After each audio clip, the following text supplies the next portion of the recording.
Before the headlines, before the speeches, there are moments that never make the news. Welcome to America's Quiet Heroes.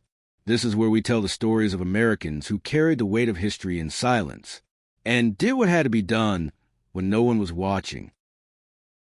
Part 1. The Legacy Before the Mission. The men selected for Delta Force are taught many things: how to move unseen, how to shoot with precision, how to survive when everything goes wrong. But above all, they are taught responsibility. Inside the unit, certain names are never spoken lightly. One of them is Master Sergeant Gary Gordon. Gordon was a Delta Force sniper, awarded the Medal of Honor for his actions in Mogadishu. He volunteered to protect wounded comrades when extraction was no longer possible. He knew the odds. He went anyway. Years later, his name still appeared in training rooms, briefing slides, and quiet conversations between operators preparing for deployment. In Iraq, in the early years of the insurgency, a new generation of Delta Force operators carried that legacy with them. Among them was Sergeant First Class Michael Reeves, a real operator whose name would never appear in newspapers. Reeves was not loud. He did not talk about heroism. He talked about responsibility. On the night this story begins, Reeves sat inside a temporary operations center on the outskirts of Baghdad, staring at a satellite image projected onto a concrete wall. The target was a mid-level insurgent facilitator, not famous, not strategic, but dangerous enough to justify the risk. The mission was simple on paper. In reality, nothing ever was. Part 2. Mission Preparation and Intelligence. The room was quiet in the way only military rooms are quiet. No unnecessary movement. No raised voices.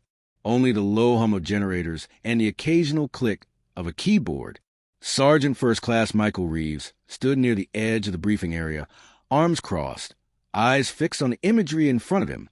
Satellite photos faded into drone stills. Streets, rooftops, courtyards, entry points. The intelligence officer spoke calmly, but the weight of the information was unmistakable. The target, Hassan al-Qadri, was not a battlefield commander. He didn't lead attacks. He didn't give speeches. He moved money, weapons, and people quietly, efficiently. Men like him didn't carry rifles. They carried consequences. Al-Qadri had been linked to multiple roadside bomb cells. At least 2 American patrols had already been hit. Names and faces appeared briefly on a side screen. Soldiers who would never walk again. The mission objective was clear: capture, not kill. That single word changed everything. Capturing a target in an urban environment meant speed without chaos, violence without excess, absolute control in moments where instincts screamed for force. Reeves listened without interrupting. He had been on dozens of missions, but every briefing felt new. Every target carried unknowns. The Delta Force Troop Commander, Major Daniel Hargrove, stepped forward. "No, backup," he said plainly. "No quick reaction force. If something goes wrong, we saw it ourselves." Heads nodded. No one objected. They moved into equipment checks. Weapons were inspected, then inspected again. Night vision goggles calibrated. Radios tested in silence. Each man knew his role down to the second. Reeves checked his gear methodically. He paused briefly, fingers resting on the worn strap of his rifle. Years earlier, during training, an instructor had ended a long day with a simple sentence: "You are not here to be remembered. You are here to do what others cannot." That sentence came back now. As midnight approached, the room emptied. The operator stepped into the warm Iraqi night, blending into the darkness around the waiting vehicles. No lights, no sirens, no sense of ceremony, just another mission. But every man there understood the truth. Once they crossed the city line, there would be no spectators, only decisions. Part 3. Night Movement Through the City. The vehicles moved without headlights. A thin layer of dust followed them to the outer roads of Baghdad, barely visible in the glow of distant streetlights. Inside the lead vehicle, Sergeant First Class Michael Reeves watched the city through green-tinted night vision. Baghdad never truly slept. Even at this hour, shapes moved in doorways. Lights flickered behind curtains. Somewhere in the distance, a dog barked, then stopped. The convoy slowed as they entered the target neighborhood. This was the most dangerous phase of any mission, the movement before contact. No gunfire yet. No chaos. Just exposure.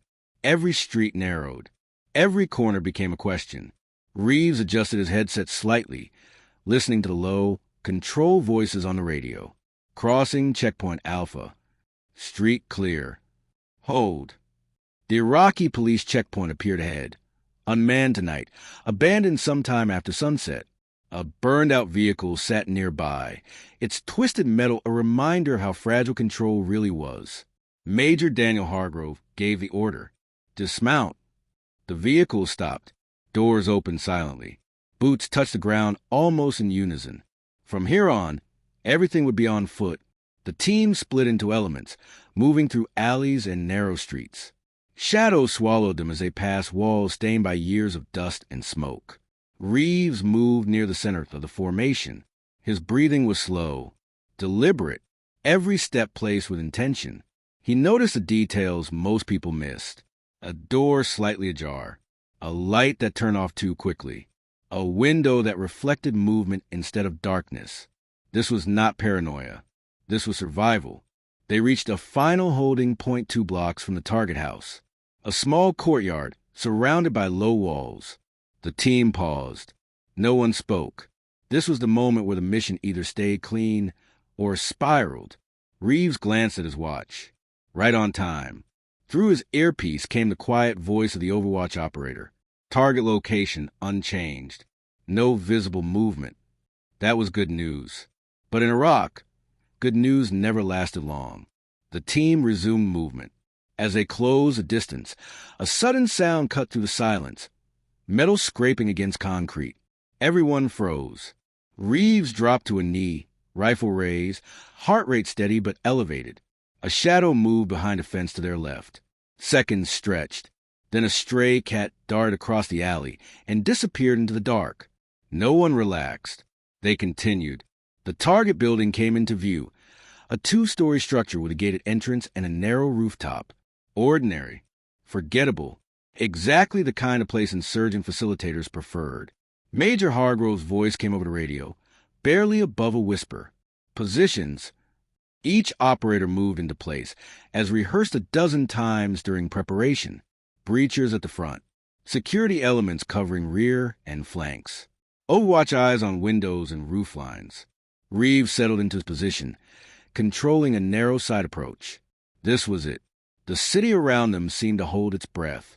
And somewhere inside that building, a man who believed himself invisible was about to learn how wrong he was. Part 4. The Assault. The signal came with a single word. Execute. The breacher moved first.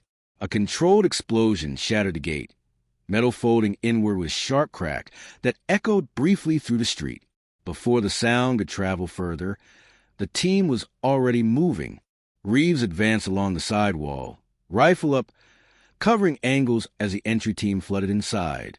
The assault unfolded in seconds. Inside the house, chaos erupted, but it was the kind of chaos Delta Force trained for.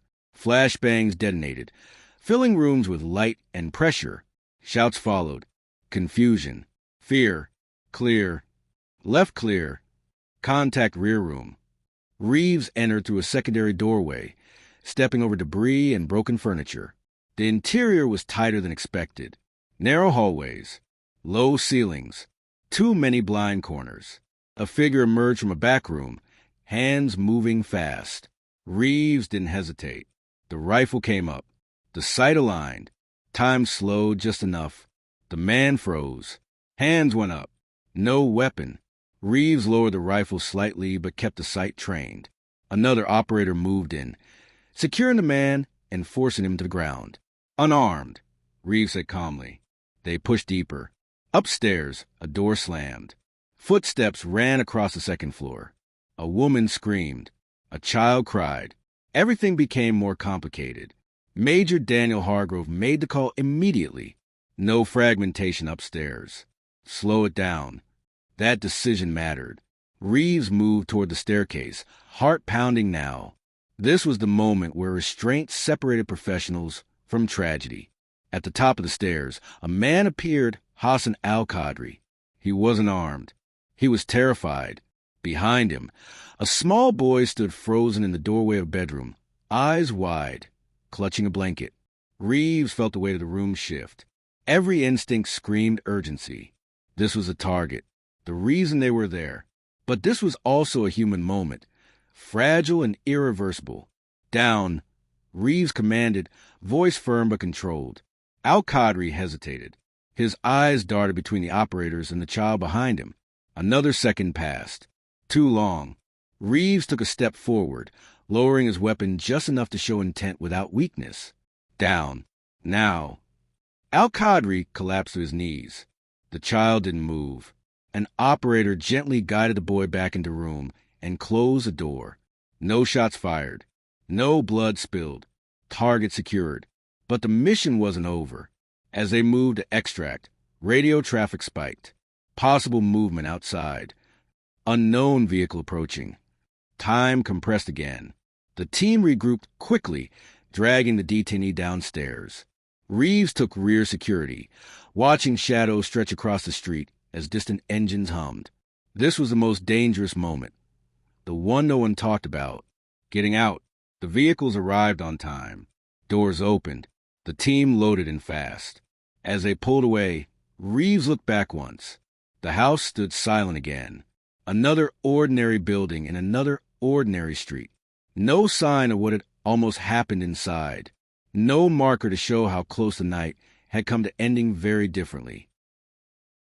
Part 5. Aftermath and Consequences. The convoy didn't speak on the way back. Radio stayed quiet. Engines hummed steadily as the vehicles moved through the city, retracing streets that now looked unchanged, as if nothing had happened at all. But for the men inside, everything felt heavier. At the forward operating base, the detainee was transferred without ceremony. Paperwork followed. Statements were given. Times were logged. The mission was already being reduced to lines on a report. Target captured. No friendly casualties. No civilian casualties. On paper, it was a perfect operation. Sergeant First Class Michael Reeves removed his gear slowly, placing each item where it belonged. His hands moved out of habit, but his mind stayed behind, in the stairwell, in the moment when everything could have gone wrong. Later that morning, as the sun climbed higher, Major Daniel Hargrove gathered the team. "You did exactly what you were sent to do," he said. "Nothing more, nothing less." There was no applause, no speeches, just nods. Hours later, new intelligence arrived. Interrogations revealed that Hassan al-Qadri had been coordinating the placement of a vehicle-borne explosive near a local school, scheduled for the following week. The device wasn't meant for soldiers. It was meant to send a message. The room went quiet again. Reeves leaned back slightly, staring at the wall. He thought about the boy on the staircase, the blanket in his hands, the fear in his eyes. That child would never know how close his life had come to ending before it truly began. That knowledge would stay with Reeves forever. Days later, as the unit prepared for their next rotation, Reeves received a brief message from intelligence. A follow-up patrol had passed through the neighborhood. Children were walking to school again. Shop doors were open. The street was alive. No one mentioned Delta Force. No one knew their names. And that was the point. That night, Reeves sat alone outside his quarters, watching the desert sky darken. He remembered a name spoken quietly during training years earlier, Gary Gordon, a man who had once made an impossible decision so others could live. Reeves understood now. Heroism wasn't always about sacrifice in a single moment. Sometimes it was about restraint, about choosing control when force would have been easier. The mission would never be public. There would be no recognition, no record anyone outside the unit would ever read. But somewhere in Baghdad, lives continued, uninterrupted, and that was enough. Part 6. Legacy. Years later, the night in Baghdad existed only in memory. No footage survived. No photographs. No official acknowledgement. The reports were archived. The details classified. The mission reduced to a series of time stamps and coordinates. Sergeant First Class Michael Reeves eventually left Iraq, then the unit, and later active service. He carried nothing home that anyone could see. He didn't tell stories. He didn't explain. But sometimes in quiet moments, the memory returned not as noise but as stillness. The stillness of a stairwell. The pause before a decision. The moment restraint mattered more than force. Years later, Reeves stood alone in front of a memorial wall on a military base. Names etched into stone. Some familiar, some not. One name stopped him. Master Sergeant Gary Gordon. Not because of what Gordon did that day in Mogadishu, but because of what his example continued to demand. Responsibility, restraint, commitment to others, even when no one is watching. Reeves walked away without ceremony. Somewhere in Baghdad, a child grew older, went to school, lived a life uninterrupted. That child would never know how close his life had come to ending. And that was the point. The mission ended without celebration, without recognition, but it ended correctly. Before the headlines, before the speeches, there are moments that never make the news. Moments where restraint saves lives, where responsibility outweighs recognition. At America's Quiet Heroes, we tell the stories of Americans who carried the weight of history in silence and did what had to be done when no one was watching, because real heroism doesn't ask to be seen. These are America's Quiet Heroes.